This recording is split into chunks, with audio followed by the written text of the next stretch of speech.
ഹരേ കൃഷ്ണ ഹരേ രാമ രാമ രാമ ഹരേ ഹരേ, ഹരേ കൃഷ്ണ കൃഷ്ണ കൃഷ്ണ ഹരേ ഹരേ. എല്ലാവർക്കും ഹൃദയം നിറഞ്ഞ സ്വാഗതം ആശംസിച്ചു കൊള്ളുന്നു. ഹരേ കൃഷ്ണ. ഇന്ന് എനിക്ക് ഒരു ഭഗവാനെ പ്രസന്റ് കിട്ടിയിട്ടുണ്ട്. എല്ലാവരും കണ്ടു കാണുമല്ലോ. ഈ ഭഗവാനെ എനിക്ക് ഫോട്ടോ പ്രസന്റ് കിട്ടിയതാണ്. ഇത് ലാമിനേഷൻ ചെയ്ത് നമുക്ക് ഭംഗിയാക്കി തന്നിരിക്കുന്നത് ചിത്രശാല സ്റ്റുഡിയോ അയിരൂർ ചെറുകോൽപ്പുഴയാണ്. അവിടുത്തെ ഗിരീഷ് കുമാർ എന്ന് പറഞ്ഞാൽ അതിൻ്റെ ഓണർ തന്നെയാണ് നമുക്ക് ഈ കാര്യങ്ങൾ ഭംഗിയായിട്ട് ചെയ്തു തന്നത്. അവിടെ എല്ലാ ദേവീ ദേവന്മാരുടെയും ഫോട്ടോകളൊക്കെ വളരെ ഭംഗിയായിട്ട് ലാമിനേഷൻ ചെയ്ത് കൊടുക്കുന്ന കഥയാണ്. ഹരേ കൃഷ്ണ. നമുക്കിനി കഥയിലേക്ക് പ്രവേശിക്കാം. നമ്മുടെ ഇന്നത്തെ കഥ ഒരു ഉത്തമ ഭക്തൻ്റെ ലക്ഷണം എന്തെന്നുള്ളതാണ്.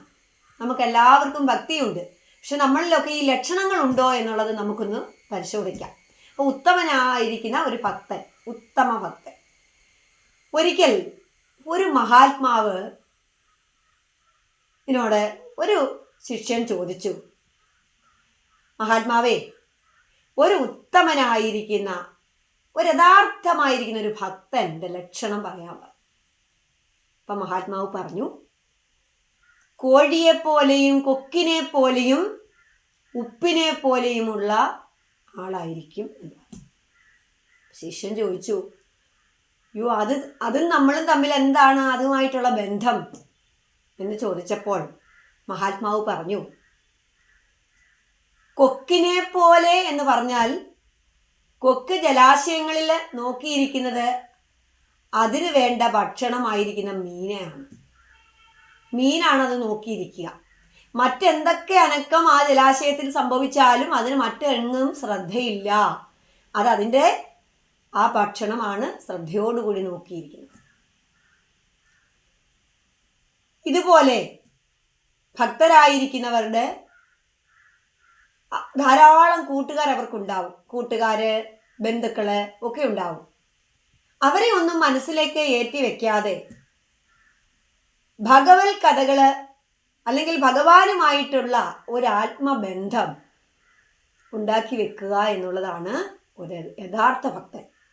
ധാരാളം ബന്ധുജനങ്ങൾ നമുക്കുണ്ട്, അല്ലെ ധാരാളം സുഹൃത്തുക്കൾ നമുക്കുണ്ടെങ്കിലും നമ്മൾ അതിലൊക്കെ സഹകരണത്തോടെ ഇടപെട്ട് കഴിഞ്ഞിട്ടും പിന്നീട് നമുക്ക് വേണ്ട ഒരു കാര്യം ഹൃദയത്തിനുള്ളിൽ മറ്റൊന്നും ഏറ്റി വെക്കാതെ ഭഗവാന് മാത്രം ഭഗവത് കഥകൾ പറയാനുള്ളത്, ഭഗവത് നാമങ്ങൾ ജപിക്കുവാനുള്ള ഒരു നല്ല മനസ്സാണ് നമുക്ക് വേണ്ടത്.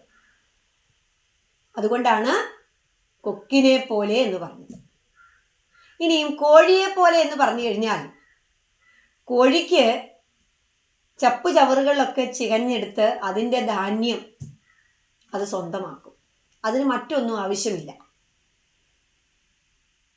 അത് ഒരു ധാന്യമേ അതിന് എത്ര പരിശ്രമിച്ചിട്ട് ഒരു ധാന്യമേ ചപ്പുചവറുകളിൽ നിന്ന് കിട്ടുന്നുള്ളൂ എങ്കിൽ പോലും അതിന് യാതൊരു പരിഭവവുമില്ല, പരാതിയുമില്ല. ഉള്ളത് അത് സ്വീകരിക്കും. ഇതുപോലെ മനുഷ്യരായിരിക്കുന്ന അല്ലെ ഉത്തമ ഭക്തരായിരിക്കുന്നവർ എന്തായിരിക്കും?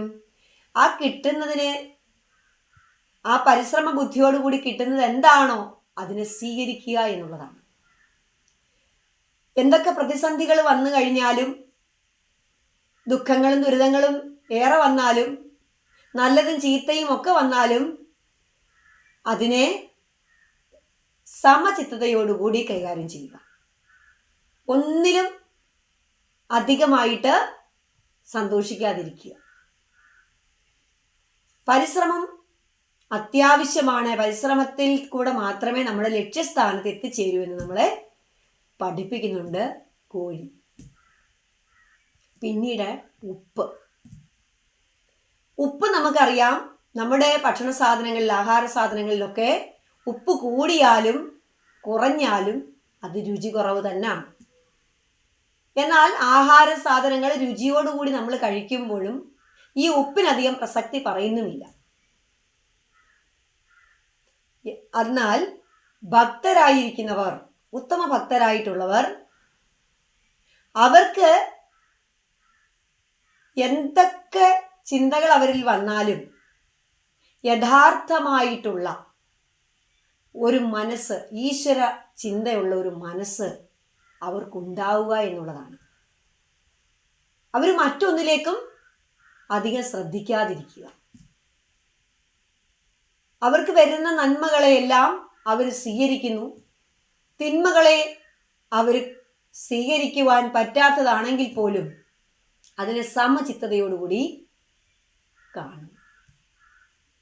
അതുകൊണ്ടാണ് പറഞ്ഞത്, ഒരു ഉത്തമനായിരിക്കുന്ന ഭക്തർക്ക് ഈ 3 ലക്ഷണങ്ങളും വളരെ പ്രധാനമാണ്. പരിശ്രമം കൊണ്ട് ഏത് കാര്യവും നേടൂ എന്ന് നമ്മളെ ഇവിടെ പഠിപ്പിക്കുന്നുണ്ട്. കൊക്കാണെങ്കിലും പോയി പെട്ടെന്ന് എന്നൊരു മീനെ കണ്ടുപിടിക്കാൻ പറ്റുന്നില്ല. കുറേ സമയം ജലാശയങ്ങളിലേക്ക് നോക്കിയിരിക്കണം. കോഴിയാണെന്നുണ്ടെങ്കിലും ചപ്പ് ചവറുകൾ ചികയുമ്പോൾ പെട്ടെന്ന് തന്നെ അതിനുള്ള ധാന്യം കിട്ടുന്നില്ല. അതും പരിശ്രമം കൊണ്ടാണ്. ഉപ്പാണെങ്കിലും നമ്മളുടെ ശ്രദ്ധയില്ലാതെ നമ്മൾ ഉപയോഗിച്ചു കഴിഞ്ഞാൽ അത് നമുക്ക് രുചി തരുന്നില്ല. അതുപോലെ ഒരു ഉത്തമനായ ഒരു ഭക്തൻ ശ്രദ്ധയോടുകൂടി, പരിശ്രമത്തോടുകൂടി, ഒരേകാഗ്രമായ ഒരു മനസ്സോടുകൂടി ജീവിക്കുക. ആ ഈശ്വരനുമായിട്ടുള്ള ആ ഒരടുപ്പം, അത് തന്നെയാണ് ഒരു ഉത്തമ ഭക്തൻ. നമുക്ക് ഈ കഥയിൽ കൂടെ മനസ്സിലാക്കാൻ സാധിക്കും, ശരിയായ ഏകാഗ്രത, പരിശ്രമം, ശ്രദ്ധ, ഇതൊക്കെ ഒരു ഭക്തന് ആവശ്യമാണ്. ഇതൊക്കെ ആരിലുണ്ടോ അങ്ങനെയുള്ള ആളിനെ നമുക്ക് ഉത്തമ ഭക്തൻ എന്ന് വിളിക്കാം. ഒന്നിലും അധികം ഭ്രമമില്ല. എന്ത് കണ്ടാലും അധികമായിട്ട് അവർ സന്തോഷിക്കാറില്ല. അപ്പം എല്ലാവർക്കും ഉത്തമമായ ഒരു ഭക്തി എല്ലാവരിലും ഉണ്ടാകട്ടെ എന്ന് പ്രാർത്ഥിക്കുന്നു. ഈ കഥയുടെ ഗുണപാഠം എല്ലാവരും മനസ്സിലാക്കുക, എല്ലാവരുടെയും ജീവിതത്തിൽ പ്രാവർത്തികമാക്കുക. ഹരി ഓം.